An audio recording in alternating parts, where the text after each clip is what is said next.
Student Body President Zane Cotter. Thank you. Thank you. Before I formally begin, I just want to thank Alex Kosakov, who is not here, for his 3 years on the executive committee in student government. And I've worked with Alex since I was the freshman class president, and I've watched him grow both physically and intellectually.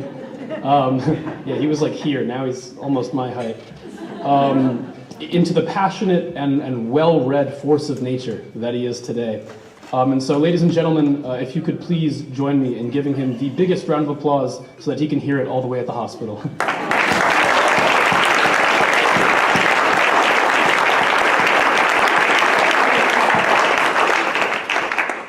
In addition to that, I'd also like to thank Mr. Piotrowski and Mr. Mayo for their unrelenting resolve, despite being thrust into new positions.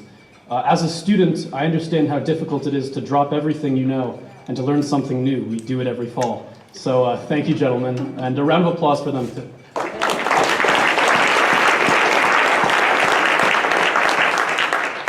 Mr. Chairman, Mr. Mayo, members of the board, administrators, parents, assistants, and distinguished citizens of Greenwich. My name is Zane Cotter, and I'm the student body president of Greenwich High School. And I realize very few people in the grand scheme of things get to say that they were their school's student body president. And so I am beyond honored and humbled for the opportunity to not only be the student body president, but to also be able to speak at these meetings and share my thoughts with the greater Greenwich community. And what are these thoughts? I want to talk about where I come from and how that is reflected in the Greenwich I want to create. My father was born in the Gaza Strip and my mother in Damascus, Syria. None of my parents were born into wealth or had even remotely any connections to rely on, not in the Middle East and certainly not here.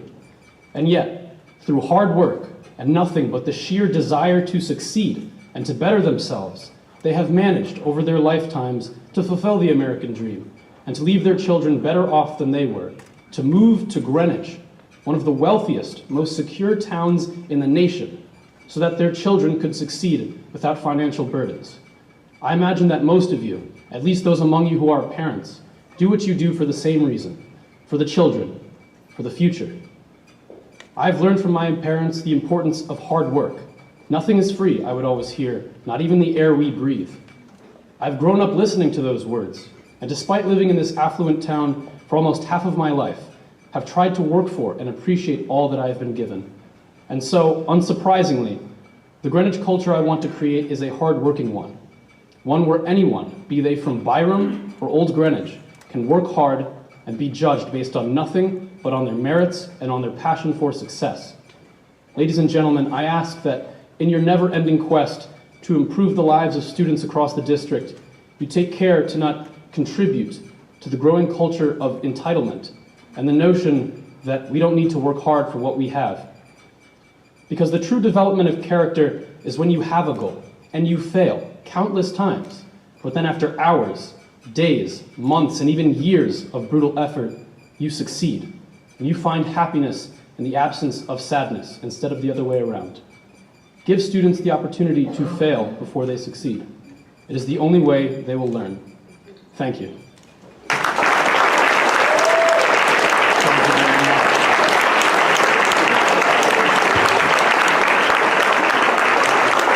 All right, next up are the GEA comments. Good luck, Carol.